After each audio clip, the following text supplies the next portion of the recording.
Welcome to the Blow Up the Blueprint podcast, where it's all about how to use creative thinking in your business for a standout brand.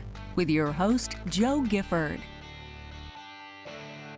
Hi guys, it's Joe Gifford here. This is episode 16 of the Blow Up the Blueprint podcast. And in this episode, I had the absolute honor of interviewing Lindsey Marino, who is a business intuitive and psychic, and who is just one of the loveliest souls I've ever had the pleasure to chat to.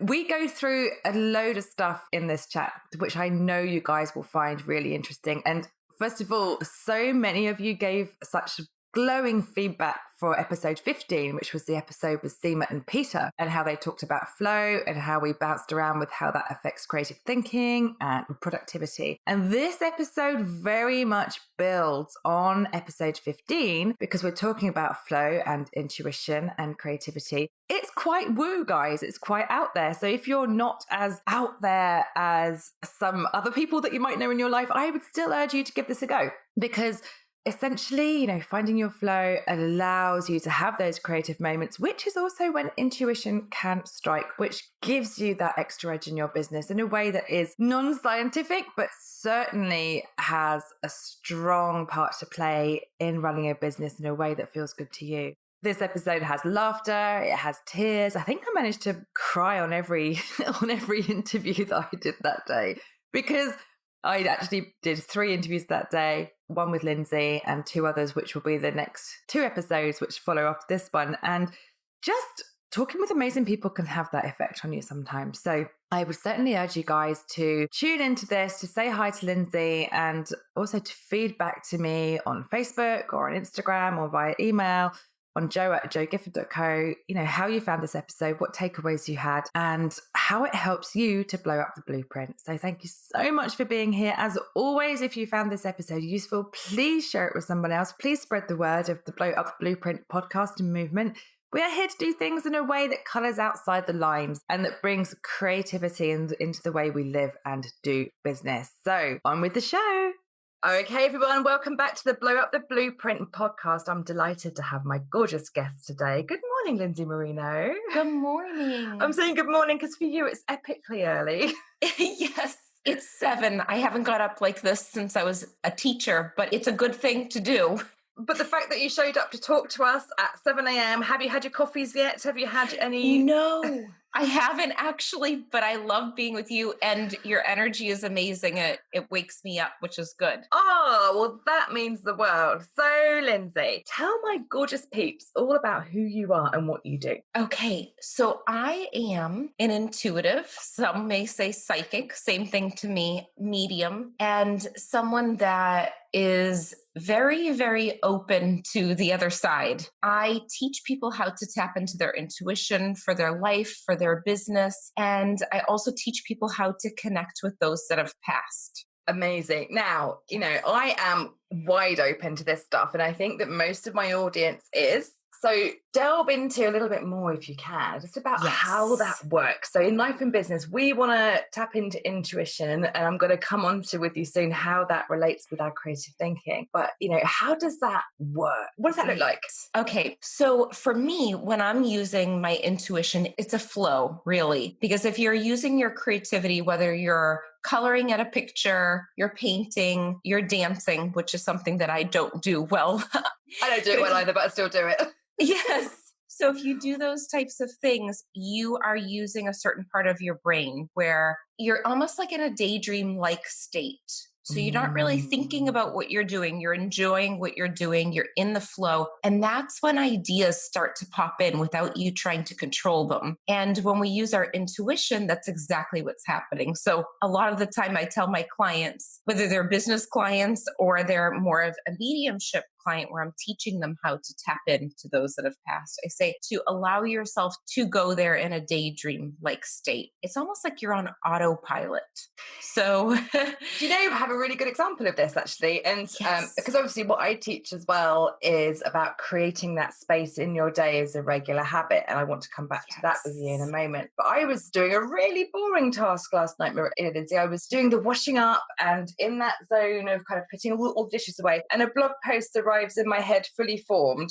Yes. And we know that that's creative thinking. That has allowed, my brain was allowed the space for that brilliance. And it was in the most mundane of tasks. I wish that I could say, oh, it was when I was on the beach with my cocktail, but I was putting the dishes away. And that is exactly the state, isn't it?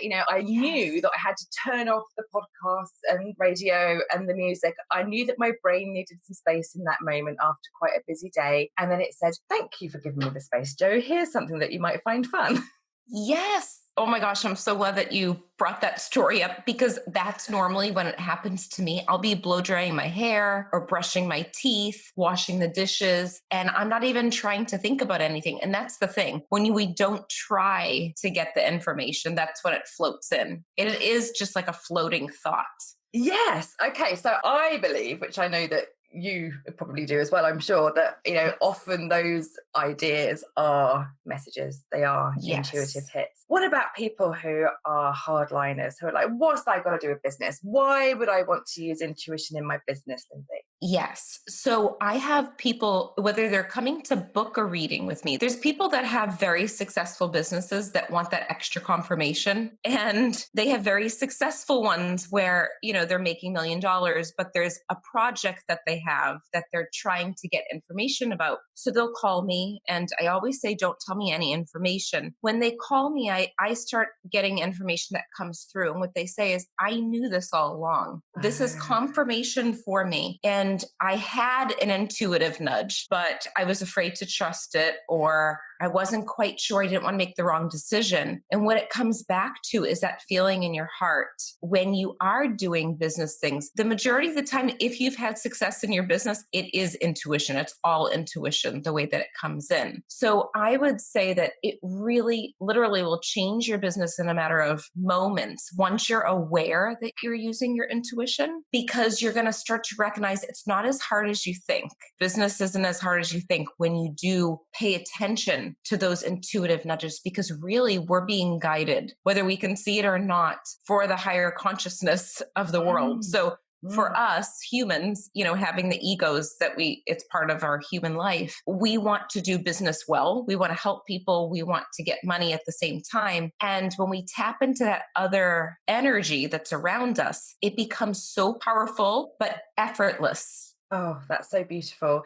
And I guess, some people might recognize that feeling as a gut feeling. If you're not calling it intuition, you might call it as a gut feeling. I know I need to try this, or perhaps they're being inspired to change a career or to try a new product. And in fact, I've just been reading the book Hunch. I've forgotten the author off the top of my head, but I'm going to have to pop it in the show notes. And it's all about using intuition in business. And it reminds us that we can predict, we can use forecasting, trends forecasting, market research, all the data, but you can't predict things like yoga wear taking off as a massive trend that we're going to be wearing at home, or that, fidget spinners are going to be absolutely huge. There's random things that happen that are creative, that appear seemingly out of nowhere, that with all the hard data of business in the world, humans still follow our guts. And, do you think we do that enough currently in business?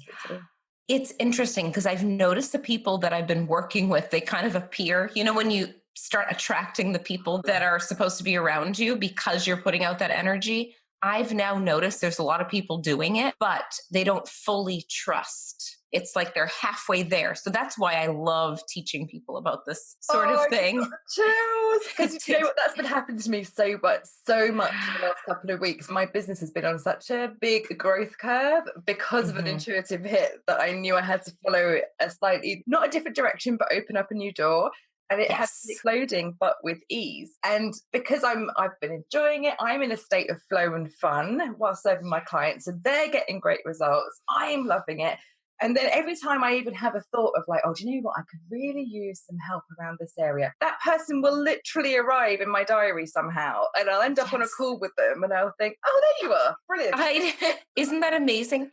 And when you put out that intention, the energy of it and that focus, because you're making time to do it, that's when it just appears. The making time, right? This is the thing. So what I talk about, I have a framework process called the Brilliance Ignition process, which is based around content creation, in that we input something new every day, we make some space in our day, and we output something. So it's a practice of inputting and outputting. Content is too harsh a word for it, because really we're allowing that dissemination of information to flow. Yes. And it's a practice, because then you are, I want to say forced, but again, that sounds too hard. You are allowing yourself that space to switch off, to try something new, to input and output. There's like 4 parts to it. And people resist having space. They resist doing something new. They resist putting thoughts down. So I think there's a few factors going on here. We feel so super busy. I'm only validated if I'm really busy, because I've got all the things going on. I can't possibly take an hour to turn everything off. There's a validation about,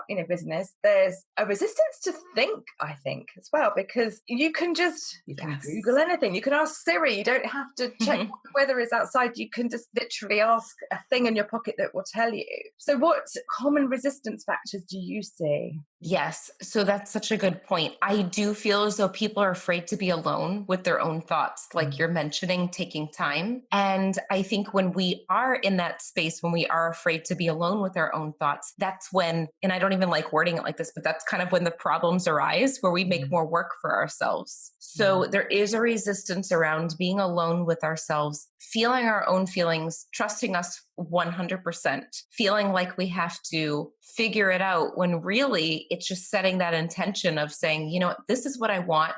I always suggest writing things down, because the energy of words, there's a vibration, whether you speak it or you write it, and it does bring things into existence, whether it sounds woo-woo or not. It's just an energy thing that just happens. Even if you're freaked out by the woo-woo sounding nature of that, you could think of it as merely focusing your thoughts, as, focusing your attention in a way that is keeping something to the top of your mind. Or you could even reframe it as a psychology of positive affirmations and talking to yourself to change your brainwaves. All of them, I think, are the same thing. Yes, exactly. It is. It's just a different way of wording it, and it's all the same. So I think that resistance of being alone and trusting yourself, you can easily do it. Just having this conversation right now with you, anyone listening to us communicating is now going to become aware, and it's going to be in their subconscious mind, whether they want to believe it or not, or maybe it's crossed their mind before. And this is just confirmation, and this is a sign for them. You know what? I do need to stop a little bit more. When I need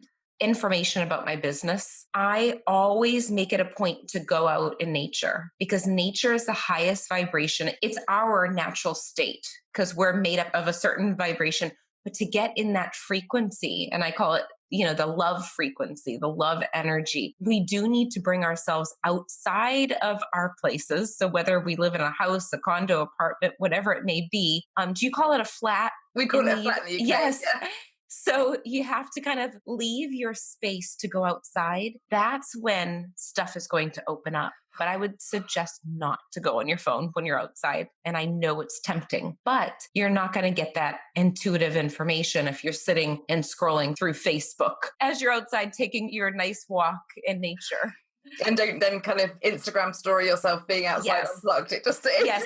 And I do that too. I totally do the Instagram. I was thinking of myself as I was saying that. And there's been moments where I'll keep my phone in the house so I'm not tempted to go on. Or I'll do a quick story at the very beginning of my walk, and then I'll enjoy my walk and relax and allow my thoughts to wander. That's so important. And in fact, last week I had a particularly, not crazy day, but it was a really quite a full-on, lots of things happening day. And I made sure that I drove to my local sort of country park, and it was just a glorious day. And I made sure that I was walking past the big trees and breathing in the air, noticing what the air felt like noticing all the things, even if it's for 20 minutes, just like, why I'm present.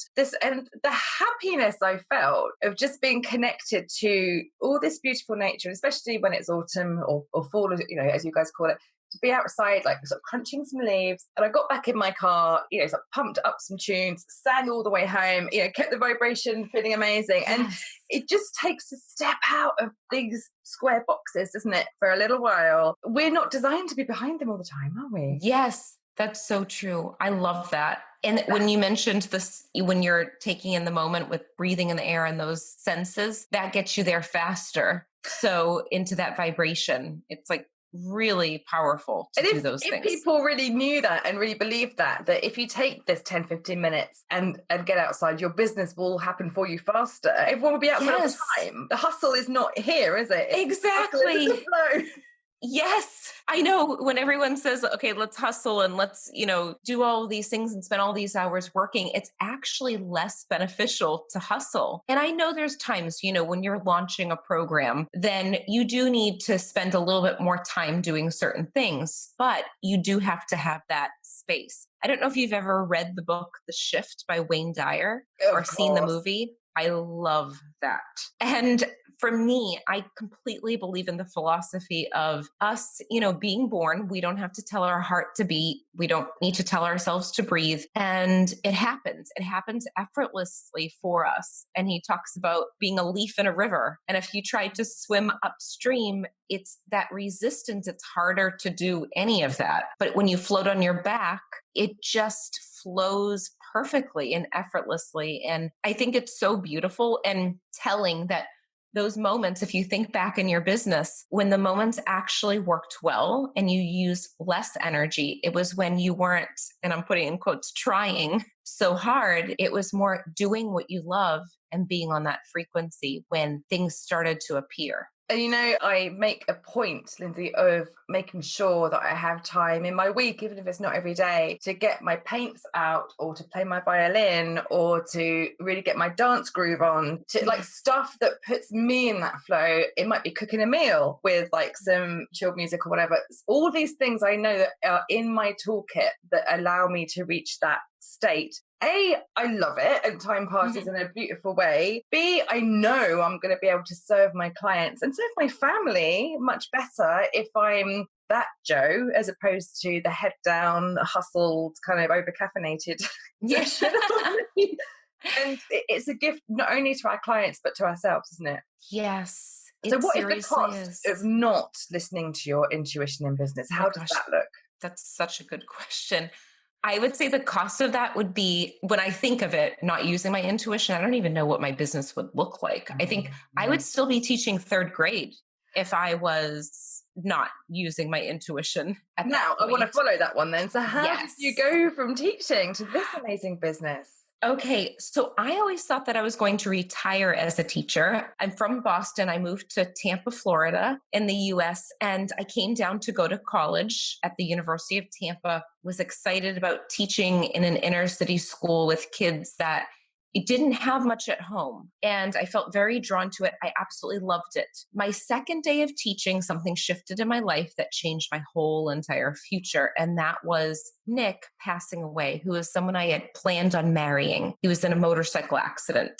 Oh. After that, everything shifted. And I saw him at the foot of my bed. I started to get signs and messages from him. And I was guided to learn how to communicate with him. I wanted to communicate with him. So I read every book possible. Really, I was always into the energy before I was into the book, The Secret. So was Nick, and it's all about the law of attraction. But at first, I'm Catholic. So I thought, oh gosh, I can't be doing this. But after he passed, I knew that I needed that healing and confirmation. And I started to get so many signs and messages from him, and I had to follow it. And from there, I started to say a prayer and an intention that I would help other people get that confirmation that their loved ones were around. That's when I started to get messages from other people. And then business owners started to call me and get intuitive readings. And everything started to just flow. And I had no option. It was my intuition working and telling me I had to help more people. I couldn't be locked into an 8-hour job, even though I love teaching. But my physical body started to change, where I would get tired and get headaches because I had one foot in teaching in the school system and the other foot, I was a psychic medium and doing a radio show all about spirituality. And I thought, if the school or the parents find out Miss Marino is a psychic medium, what is that going to look like? So I thought, you know what? I got to follow that intuitive nudge. So that physical disconnect was actually manifesting as discomfort. Yes. Okay, definitely. I mean, don't love the fact that you had it. I love that society. And I know in my life, so my backstory, which most of people who have been listening to me or know me for a while know that I had endometriosis, chronic fatigue, and fibromyalgia, which tend to come and go in my life still. I don't view myself as someone who's unwell. I view myself as someone who has an amazing alarm system in place. So when any one of those starts to play up, I'm like, right, okay, what's going on? What do I need to adjust? And I don't think I would have been on such a path. Well, I know that I wouldn't have been on such a path of self-development, of self-discovery, of spiritual, personal, business growth had I not had those things there to drive me. And your incredible loss. And I'm so sorry. How long ago was that? This was in 2007, actually. So it's quite a while. But so is he still with you? Yes, it's interesting. He brought my husband and I together. I had never met my husband, and they were childhood friends since they were 2. And we got brought together by Nick. So it's kind of interesting. And I do still feel him with me. It's interesting because with that type of loss, even though it could be 10 years, sometimes it feels like it was yesterday, and other times it feels like it was 30 years. So I'm grateful for him and his guidance, but I never thought my life would shift like that. I thought my life was over at that point. Yeah. But when you brought up the fact that you going through different things kind of brought you to where you are now, I fully believe that everything that happens in our life and our business is a little gift. And we just need to follow those seeds that we see and follow those nudges and trust it. And usually our physical body is showing up last, where our soul is being nudged the whole time. But the physical body takes some time to catch up with. So for me, it was happening like, I would say probably 6 months after was when I started to notice the physical things that were happening in my body. You had a 6-month lag kind of thing. Yes. That's really interesting. I know. That's so interesting. I think that, I'm probably on like a similar I'm probably on like a 3 to 6 month lag, I would say. I feel right now, as we're talking, this is November 2017, I feel pretty much in tune. I feel like if something comes up, I can generally go, I've noticed you, I've acknowledged you, and I go to my toolkit of journaling, of meditation, of flow activities. But as soon as I drop one of those toolkits, which is entirely possible as a working mum of twins, and, life happens. Yes. And, I notice it, and I notice it because I feel just off. Or I notice that my self-talk is weird and I'm berating myself for that kind of stuff. And I realized that, I've let that slip. But when you're in that zone, and I was describing this to a friend the other day, that when I feel really expansive and really excited and almost on the verge of tears from it could go either way, this could all crash and burn, but I kind of feel, this is awesome. And I know I'm in the right spot, and not that you're ever in the wrong spot, I don't think, if you're feeling all the feels either, because that's important too, isn't it? Yes, that's such a good point. And that's funny that you say that, because I was talking to a friend a couple of years about this. I said, I feel like I want to cry because I'm so excited. And it takes me a little bit to cry anyways. So for me to feel that way, I feel like I know for sure, okay, this is it. To be fair, it doesn't take me much to cry. I've almost cried twice just talking to you today. So. Yeah, it's probably not a good problem to have when you can't cry as much, but it takes me a little bit to get to that point now. But this is the thing. When I was trying to choose for a retreat, I was trying to think so much about the perfect retreat house for my students. It made me crazy. I showered that night at midnight. I hadn't showered all day because I was searching for the perfect house. It was so draining and exhausting. I had something in my mind that I was going to do. And then I heard an intuitive voice popped in, stop searching. I was like, wait, what? And it was almost like your own thought that pops in. It feels like that. Okay. So the intuitive voices do feel like your own thoughts, whether it's your higher self or you're getting messages from the other side. And I heard stop searching. And then I got a message that I was supposed to just have fun and go on Pinterest and get really clear on what it was that I wanted. So I thought, okay, let me start pinning on Pinterest. And I typed in beach houses, and all of a sudden one of them came up that I was pinning on my vision board. And I happened to click on the photo that I was drawn to, and it led me to a blog site. And this blog site led me to a realtor's site. And the realtor's site ended up leading me to calling him on the phone and finding out if this was a vacation rental, and it was. And the crazy thing about the retreat house, the name of it was completely significant to my retreat. And it was called Spirit Wind. It meant spirit wind. I know, like if you see this house, you'll feel the energy from it. And everyone that saw the house was ready to cry. The whole experience was amazing in that house. We're going back in April too. But it led me to this house by listening to the intuitive nudges. And I don't know where we went with this conversation, how I got on that. I absolutely love it. No, we do. It was trusting. So you were hustling in a way. You were doing that. And we all have those days where you realize it's like 5 p.m. You're still in your pajamas. Yes. You're feeling a bit minky because you haven't showered. You probably haven't eaten. And you're like, get this thing done. But what you did was you allowed that. You're like, no, hang on a minute. I'm listening to that intuitive hit that says stop searching, which can feel like the most counterproductive thing though, can't it? Yes.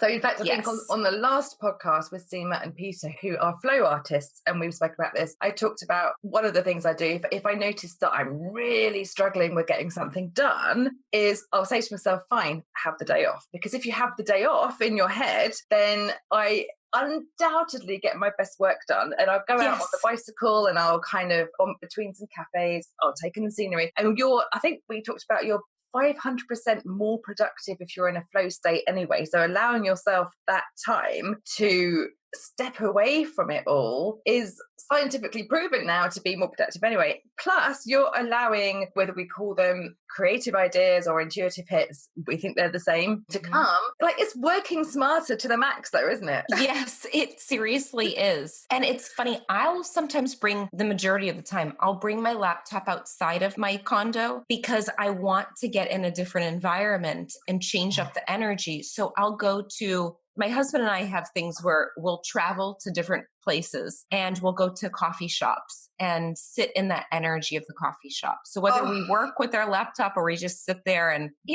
people watch or talk about life or business, whatever it is, we get out of our own environment and shift the energy. So from the creative thinking side of things, I often tell people if you're stuck on or if you're going to have a business playground day, you're going to get creative and think about your business, change that environment. So go somewhere else.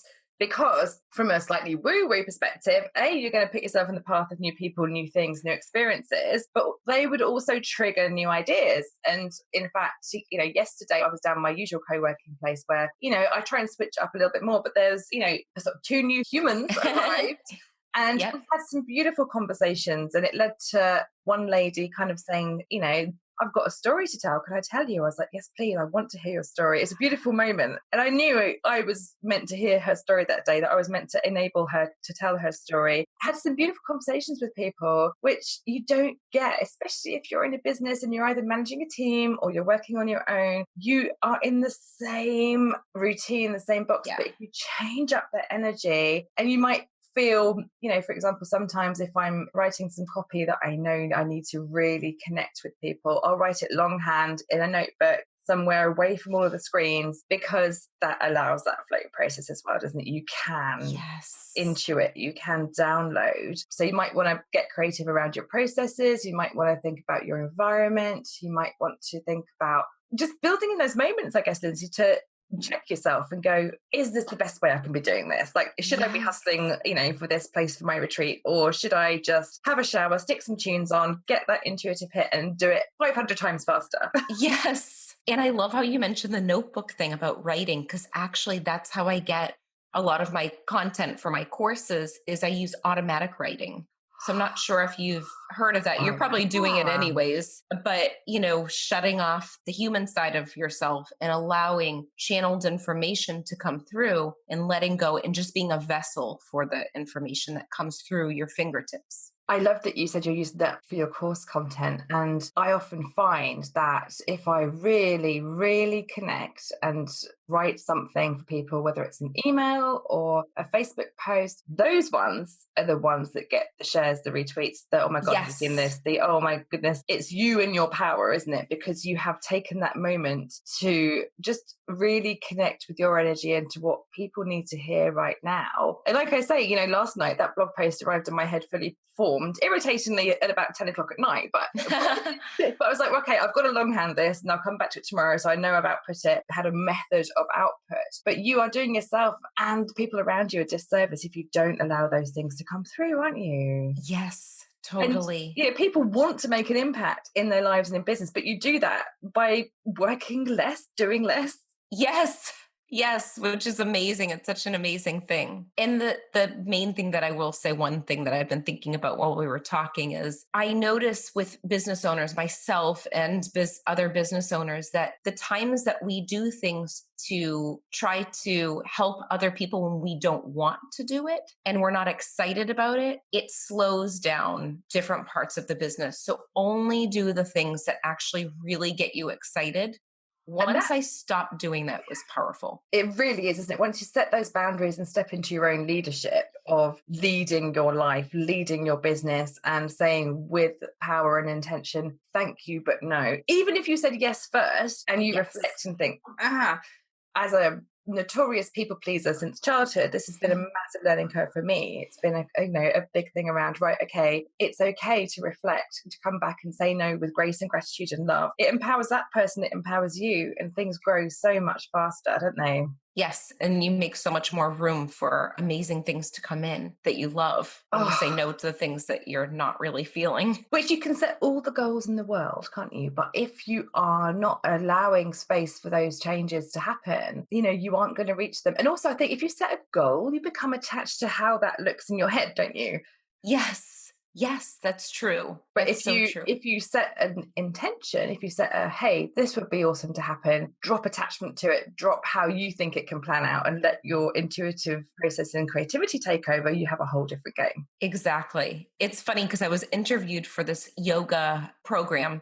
And one of the girls in the group said, I loved the talk about your intuition for business. And I was curious, what's the difference between a goal and an intention? And I described it exactly like you just mentioned. Okay, the feeling, the focusing in on the energy and allowing it to just happen, just let go of it after you do it. And it's less pressure. It feels better than right. But all the so stuff we've been saying as well is like, it's actually easier than we make it out to be. Yes. We're allowed to have more space. We're allowed to follow those creative choices and those intuitive choices. We're allowed to do less, but achieve and receive more. Yes.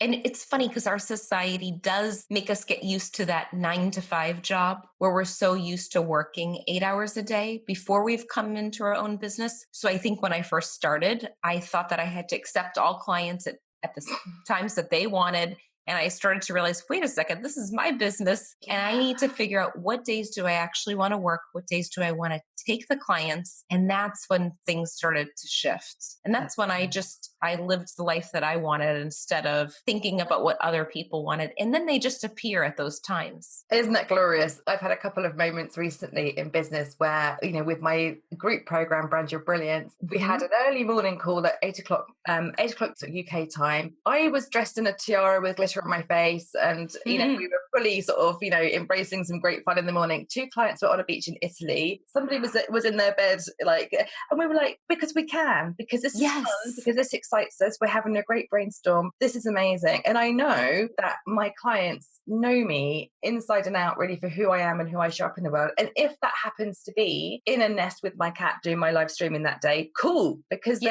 with that message, I don't have to be someone who is a completely different image. We design it to reflect ourselves and how that works for all its awesomeness and, not so glamorous parts. Yes, so true. That's so true. So Lindsay, I would love to have you back another time because I could just talk to you all day, frankly. Oh my gosh, I would love it too. That's how I feel. I feel like it flew by for me. I want to have you back. But where can we find you in the meantime? So where can my gorgeous peeps come and find you? Yes. So I'm on Facebook and Instagram, Twitter, and at lindseymarino.com. lindseymarino.com. So we're going to have all these links in the show notes anyway. So please go say hi to Lindsay. And we want to hear, guys, as well, what your takeaways were from this episode, from our chat. What inspired you? What questions did you have? And I'm going to be tagging Lindsay in the post as well when this goes live. Lindsay, thank you for sharing with us. It's been incredible. Thank you so much for having me. I loved it. Come back. Definitely. I will be back.